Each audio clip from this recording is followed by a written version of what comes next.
Today's show is sponsored by the ABV Network Merchandise Shop. Pick up your logo merchandise by heading over to abvnetwork.com, clicking on Shop, and start filling your basket today. We are also sponsored by the Bar to Go. The Bar to Go offers a fully customizable carrying case that allows you to take your favorite distilled spirits or cocktail ingredients with you. Whether you're looking for something for yourself, a customized gift, or logoed items for your business gift shop, the Bar to Go can help. Check them out at thebar2go.com. That's the number 2 in the Bar to Go. Don't forget our friends at Neely Family Distillery now ship their unique distilled spirits directly to you. To order yours, simply call 859-394-3258. Tell them the ABV Network sent you. And now, on to the show. Let's drink!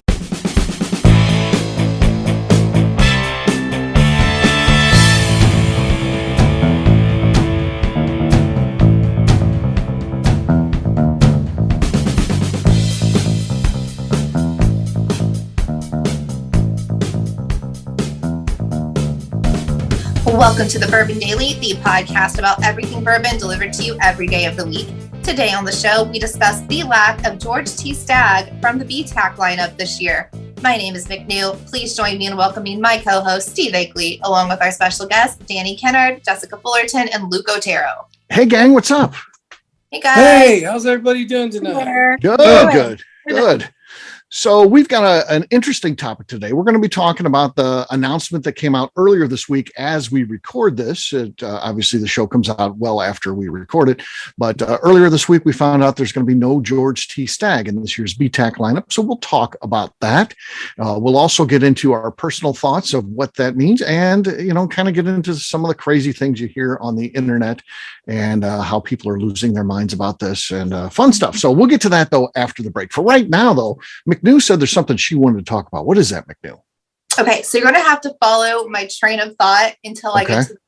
Okay, so George T. Stagg, it's a unicorn for some people, right? Sure.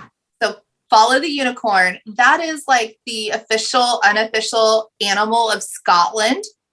So even though it doesn't exist, it's their official animal for the country. So I didn't know Scotland was into unicorns. Unicorn is their official. It's a big thing, huh? Okay. Yeah. So if you had a country and could pick its animal, what would you pick? Oh, this is not a bad question, actually. Kind of fun. It took me a minute to get there, but okay. What would I pick? I think the American alligator. Assuming that I'm some offshoot of America, I guess. I don't like crocodiles. I like alligators. And some people may think, well, they're exactly alike. No, they're not. The alligator has a very distinct look. It's a rounded snout. And I'm an alligator fan. I'm not a crocodile fan. So I like alligators. And I think you could have, the logo could be tough and cool, but it also could be fun and, cartoonish too. So there's a lot you could do with it. So that's what I'm going to go. If you annexed Key West someday, you could have. Yes. This would be ideal. Yes. So, yes. Some people say that they are alligators in Key West. I don't know. How would they get there? I don't know. Do they swim? Did they walk across the bridge? How did they get there? I don't know. Yeah. Some people say they're in Sanibel. It's the same thing. It's probably because of the terrible people that get them as babies and they're like, crap, I can't handle the thing. To the wild. Dump it. Yeah. Okay. When I was a kid, I'm so old, and then it wasn't alligators, but it was the caimans. When you're a kid, that's all the same. I mean, they used to sell them in the pet shop. Man, I wanted one of those things. My parents smartly wouldn't ever let me get one, but man, I wanted to get one of those things. I wanted one so bad, man. They wouldn't let me get one. All right, let's go to Luke. Luke, what would be your animal to represent your company or your country if you started one? So, Stephanie, would it have to be the United States, or could we pick any country around the world? Any country you wanted to be your country. I don't care. Okay, I would take. I'd go back to my homeland of Spain because it has Mallorca and all these little Canary Islands and all sorts, and it's very similar to New Mexico without the ocean. And I would choose for its animal or for its national animal to be the lion. The lion. That's a pretty noble choice. That's a good one. Yeah. Lion's a cool animal too, for sure. I was watching some I get into these things, Luke, and it's weird, but I was watching lion videos on YouTube. I don't know why. I don't know why. People drive around and they come up to the cars, and they're just cool animals. I just like to see their interaction. So, Jessica, how about you? What animal would represent your country? Well, I've thought about this long and hard. I don't know. What country? I always thought Alsace would be cool, just because I want to be German and French at the same time. So how about and since we're going mythical, let's go mythical animal again. Go hippogriff. Alsatian hippogriff. Hippogriff. Huh. Okay. I don't know why. It just sounds good to me. Okay. Danny's an interesting one because he wears an animal on his head every day. He has the Texas steer on his baseball hat that he wears every day. But what animal would represent a country, Danny, that you owned, whatever that would be? Well, actually, believe it or not, my favorite animal has always been the gray wolf. The gray wolf. Nice. Oh, there you go. There you go. Yeah, we've got a great wolf sanctuary in this area. Have you been there, Danny? I hope. Yes. It's nice, right? Mm-hmm. I used to be on their board years ago. This is a little known ABV network fact because it was before I came to the ABV network, but yeah, I was involved in that for several years, worked with the Wild Canid Center. So yeah, very cool. All right, McNew, you asked the question. What is your answer? Yeah. So someday I hope that Ireland floats south somehow and it's a warm country. That would be idea, but it's probably never going to happen. But I would pick a honey badger because they look cute little bears, but they're badasses and they will kill cobras. I want a honey badger. Yeah. Well, we know you don't like snakes, Stephanie. Nope. So honey badger is my pick. Yeah. I thought the whole snake thing was just blown out of proportion. But when she said she would let Oakley die to the snake because she wouldn't touch the snake, I freaked out. To pull him out, but I'm not touching the snake. No, you would have to touch the snake because you got to kind of unwrap it. These pythons, they get around and then they wrap. You gotta kind of unwrap. See, she couldn't do it. Why don't you just send Oakley to New Mexico? We'll take care of him. I don't trust you now. I don't trust you now, Steph. Yeah. Yeah. Well, that's so. Him and Churchill will get along swimmingly, and it's there we go. You might have to do that. So there you go. He likes to smack you when he doesn't get enough pets. So does Churchill. Churchill does the same thing. There you go. Yeah. Yeah. Okay. There we go. There you go. There are the animals that would represent our countries. Should we ever be in charge of a country? I don't think any of us will, but you never know. All right. Well, guess what? It is time to drink. What is everyone drinking? Danny hasn't been on a show. He's been on shows, but not featured like this as part of the cast. He's been a special guest a couple times on various shows. But yeah, what do you got there, Danny? Well, I'm going to finally finish off my bottle of Weller 12. I mean, Weller Foolproof. Sorry. This is not a good start. When Danny is already lit like this to show one, we're in trouble. Wrong color, Danny. Wrong color. Yeah. Okay. Not much there. But guess what, Danny? You're going to have the lead because I'm going to go next. I've got a sample here. So this was sent to me by Jim Berube, and it is from Big Escambia Spirits and his buddy Seth Detling. And this is a barrel pick that his group did. So he sent me a sample of it. So I'll try this out and see what I think as we do go to cheers. Jessica, you're going to be next. Okay, let me set down my Miami Vice here. I'm going to take Old Ezra 7 out. Okay. That's enough to take the lead. You have the lead. That was good. All right. McNew, you're next. Have this Redemption weeded. Okay. No. I feel like there's a microphone issue. Yeah, but it was so good on my end and it just didn't get it. It was not good for us. Right, Danny? I'm not messing with her, am I? That was not good. It was not good. Oh my God, that was one of my best ones. You guys must. I wonder if I have like a weird microphone filter on or something. I don't know. Something. It sounded like, well, it was quieter. it felt like it just was quieter in general. So I don't know. That's But like a teardrop, but like the water, like the water drop kind of. yeah, that was it. That was all that was there. All right, Luke, you're next. You're between Jessica and Victory, but what do you got? Looks like a new bottle, so you could be a player here. So this is the Bardstown. new Bardstown Bourbon Company Fusion 6. Nice. I like what they're doing there. I like their whiskey, and I like the fact they put everything on the side like that. Yeah. They tell you everything about it. It's cool.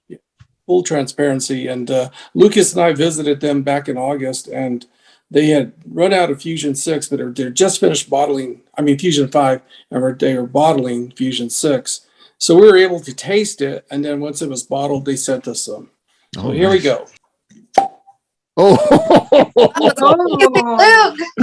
that is a winner. Yes. Yeah. So, no doubt about that one. He left it all out on the field there. Perfect cork pop for sure. So would that have beat you, McNew? McNew claims she had a good one. Would that have beat you? Do you think? Yeah, I think that still would have beat me. Okay. I got to figure out what's going on if I'm. You should feel better at least. At least you would have lost either way. So cheers, gang. Cheers. Cheers, everybody. Jim, this pick that you did with Seth, that link, very good stuff, man. I enjoy it. Nice flavor to it, and I haven't had their stuff before, so yeah, we want to get them on a flagship whiskey. So we'll see. Maybe Seth will come on. Would like that. Interesting, yeah. Nice finish too. A little bit of a coffee note in there. I like it.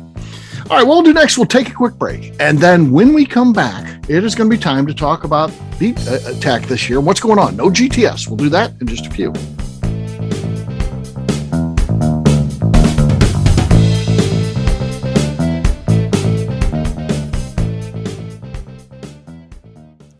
Hello, this is Steve Akeley, owner of the ABV Network, and let's talk for a moment about our sponsors, the people that make this show happen. First up is our friends at Moonshine University. In 2017, I completed my Executive Bourbon Steward certification at their office in Louisville. The information I learned through lead instructor Colin Blake and their team there is something that I continue to draw upon frequently in my role at the ABV Network. It truly is the standard of establishing a benchmark of knowledge of the bourbon industry. From history to production to brands and people, it's all there. Check out their full listing of programs, including Executive Bourbon Steward Certification, production classes if you're considering starting a distillery, and much more at moonshineuniversity.com. I also want to talk about Neely Family Distillery. Back in May of 2018, I met Royce Neely at Limestone Branch's Craft Bourbon Festival. It ended up not only being the start of a great friendship, I started to truly learn about what makes craft whiskey so amazing. You see, I had been a bourbon drinker for over 30 years at that point, and like many people who had been drinking bourbon a long time, I was hard-coded into thinking big bourbon was where it was at and craft was on a journey to get there.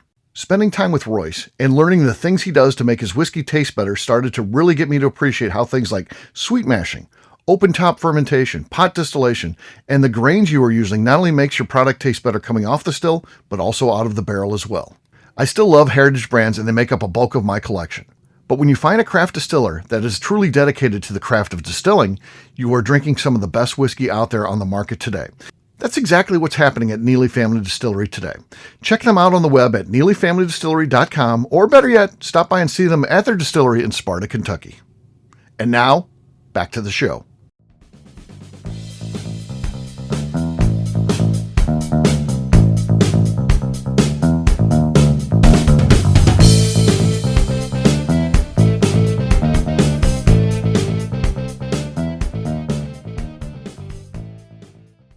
I'm Davey Waltz. And I'm Adina. And you're listening to the Bourbon Daily. Welcome back to the Bourbon Daily. Today we're talking about the no GTS this year. Yes, we are. Mm-hmm. So, when you saw this, was it depressing? For me, it was, because I love George T. Stagg. McNew saying no. For me, it was a little disheartening because I've been pretty successful the last 6 years in getting every one they've come out with. And Steve, as you know, they're all different and right. And so it's like not getting to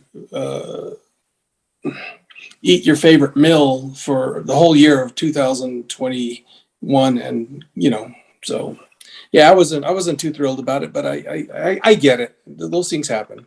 Yeah. Yeah. Danny, what do you think when you first heard that? It's kind of depressing because I'm like you, I am a fan of George T. Stagg, but Yes. At least even though I've never been able to get a hold of a bottle myself, at least I have been able to try some Oh yeah, at friends. Yeah, friends or Paul's place. Yeah, I may accidentally run across it at a restaurant or something. I mean, yeah, that's what I'm saying. I've had luck some years getting bottles, and then other years I haven't. But there hasn't ever been a year that's gone by when I haven't tried it. Right. Finding it at a bar. We go to Bronner's place, I'll see it, or it just like I said, friends get it and share. So yeah, that's for me. McNew, you were shaking your head. You didn't care. No, okay. So yes, I know people I could probably try it if I wanted to, but I never get a bottle, right? And also, when I first heard about it, I actually saw the memes first instead of the actual news. So I just immediately kind of thought it was funny because there was one, I think Wes posted it. It was like a wrestler that said GTS and then another wrestler flipping him off that said Buffalo Trace. So I just immediately kind of thought it was funny, and jumped into the meme culture going around about it. What about you, Jessica? What were your thoughts when you heard the big news? Well, honestly, I didn't hear about it until you told me. Until I started reading the thing. Man. I know. Some days I don't realize there's whiskey or bourbon outside of Woodhat. Oh, get out. You're too busy working in it. Yeah. No. Wait a minute. BTAC? What's that? No. No. I mean, I've had some. I have experience. I've had some great George T. Stagg.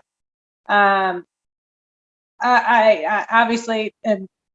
I don't know. I was shaken up by it. No, You're shaking up. You're going to be okay. I mean, our life goes on. Yeah. Life goes on. I just, I miss the fact it's in there. But that being said, I am a believer in what Buffalo Trace says is absolutely true. I don't think there's any reason for them. I don't believe the internet at all. I think it's stupid. This whole idea of, guess what they're doing? They're going to be jacking up the price next year. No, they're not. It'll come out at the same price. Oh, well, then they'll sell it all out. You know what? They sell it all out anyway. There's never a bottle of George T. Stagg sitting around the distillery being like, man, I wish we could hype this stuff up and get rid of it. No. It goes as quick as they can get it out the door. So I don't believe any of this nonsense. No, I agree. And, I think one of the first things they did right is come out with their press release and saying, listen, this is what happened. Right. And it happens. Right. There's some barrels that come out empty. And George T. Stagg, and I've said it again and again. You can go back and listen to everyone who listens to these shows know that I say George T. Stagg is my favorite bourbon of all time. I like all bourbons, but I always say George T. Stagg is my favorite. You know why? Because it's exceptional. It's fantastic. You know what? They believe in that too at Buffalo Trace, and they tried it. And they're like, this doesn't live up to our standards. It's not exceptional. It's not fantastic. Colonel Steve's going to drink that. He's not going to say it's fantastic. We don't want that. That's not our brand. That's not who George T. Stagg is. And I actually am comforted by the fact that they would take a year off from selling it because they're saying it's not up to their quality standard. Because I don't believe any of that other stuff, dumb stuff at all. I don't believe it. I think that this is costing them money because they could still put it out the door even if it wasn't exceptional and people would buy it. But they're like, that's going to damage people's thoughts of George T. Stagg. And it means more to them that their product is exceptional than it does the money that they can make this year. So I think it's noble of Buffalo Trace to do what they did. Yeah, who knows? They may put it in a Fireball, Yeah.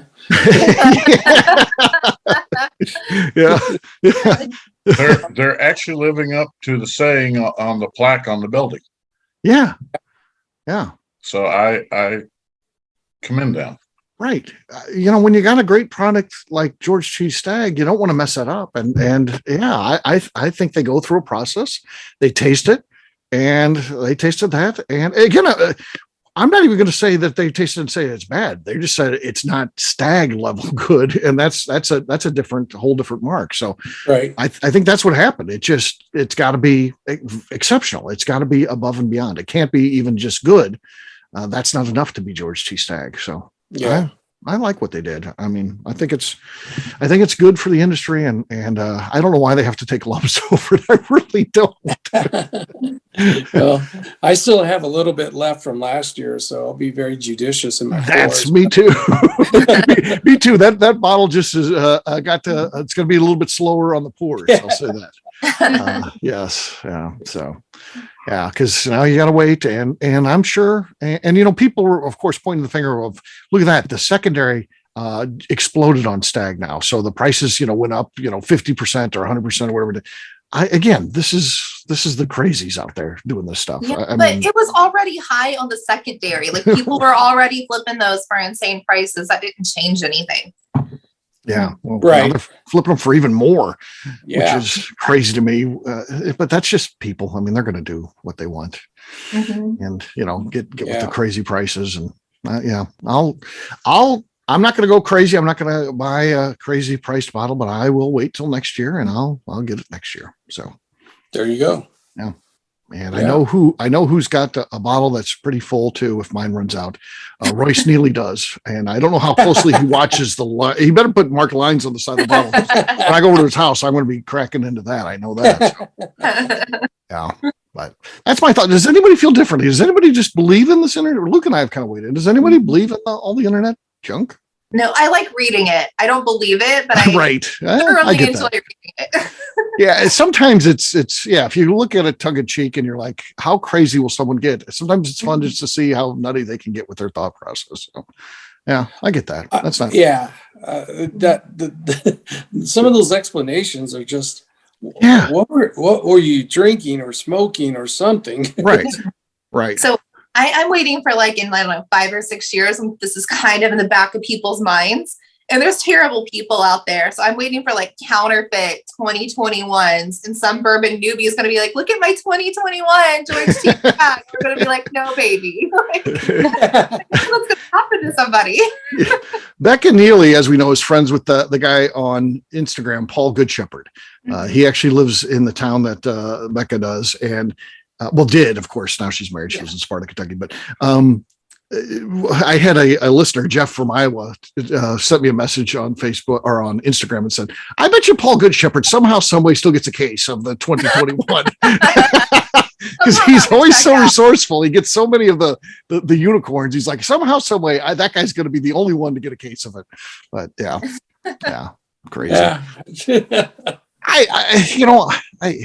hate even talking about these things because just somebody said they just did it so they can make a follow-up movie to the Pappy Heist one. That's the reason why there's no George T. Stagg this year is because they're making a follow-up and it's all going to hit the secondary market. It's so dumb. It's just, I don't know. You have to laugh. They're just crazy. Pappy Heist 2. Yes. The George T. Stagg edition. Yeah. There you go. All right. Well, we'll wrap this one up as we always do by talking about where people can find us. Danny, we're going to start with you. Where can people find you? You can find me on Facebook, Danny Kennard. All right, Luke. You can find us at Santa Fe Boutique Wines, and that was Instagram, and then SantaFeBoutiqueWines.com. Okay. Jessica. You can try to follow me on Instagram at GlassHalfFullerton. But if you really want to see what I'm up to, you want to see me on Facebook, Jessica Fullerton. There you go. McNew. I am on Instagram at McNew ABV, and every Tuesday you can find me hosting Bottle Kills and Last Meals on the ABV Network channel. Very nice. You've got a Halloween special coming out. I'm excited. Did you listen to that one yet? It's exciting. I didn't. No. I saved it. I mean, I loaded it up into the system, but I did not listen to it yet. So, yeah, you get into the history of execution. So sounds fun. So, ooh, that'll be good. Yeah. I put a lot of time into that one. I'm excited. That's why I wanted to give you the official download. So, rather than just listening to it myself, I'm going to wait till it comes out, download it, and listen to it. So, there you go. For me, I'm an easy guy to find. I'm at Steve Akeley on Twitter, Instagram, or Facebook. I've got a website, steveakeley.com. The important website, though, is abvnetwork.com. Check it out because everything that we do is out there. All of our previous shows are out there. Our blogs, our shop is out there. My new book, Bourbon Assignments, is out there. So check us out at abvnetwork.com. McNew, anything else to say before we get out of here? I'd like to remind the audience to please give us a 5-star review. That includes comments. It helps new people find the show, which is very important to us. And if you like what we're doing, we ask that you please visit our Patreon page at patreon.com/the ABV Network. All right. Great job today, gang. As a reminder, It's October 22nd. If you're in the area of Neely tomorrow, I'll be doing a book signing at Neely Family Distillery. McNew will be there, and a bunch of cast of other characters from the bourbon industry. So it should be fun. I understand even Papaw is going to be signing some books, so I don't know whether he's going to do that or not, but I think they're going to spring that on him probably tomorrow sometime. So see you guys there. We'll have a brand new show for you tomorrow. Take care. Bye. Bye. Later. Peace.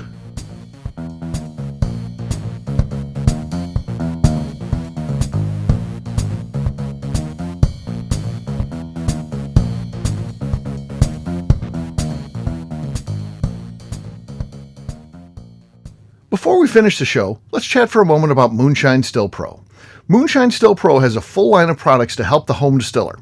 Whether you just want to experiment on a small scale on the stove in your kitchen or try your hand at a bigger setup in the backyard, Moonshine Still Pro can help.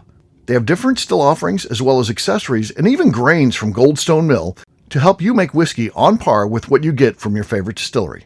They can even assist with a DIY still project by supplying some of the parts you can't make yourself. Check them out at moonshinestillpro.com. At the ABV Network, we're lucky enough to have some great friends. Amongst those friends is the Goldstein family, owners of Goldstone Mill. Goldstone Mill is a full-service mill offering a variety of heritage and heirloom grains. Their unique approach of working with mills around the country allows them to offer you affordable shipping opportunities to meet the unique needs of your distillery or brewery. They will consult with you to ensure the grains you are selecting meets the unique flavor profiles you are looking for. If you are a home brewer or distiller and you're looking for the grains that your local distillery or brewery uses, Goldstone Mill is the place to look. Check them out on the web at goldstonemill.com, call them at 217-254-6613, or shoot them an email at hello@goldstonemill.com. The Bourbon Daily is part of the ABV Network. For more information or to become a sponsor, please visit abvnetwork.com. Thanks for listening and cheers. This has been a Steve Akeley production.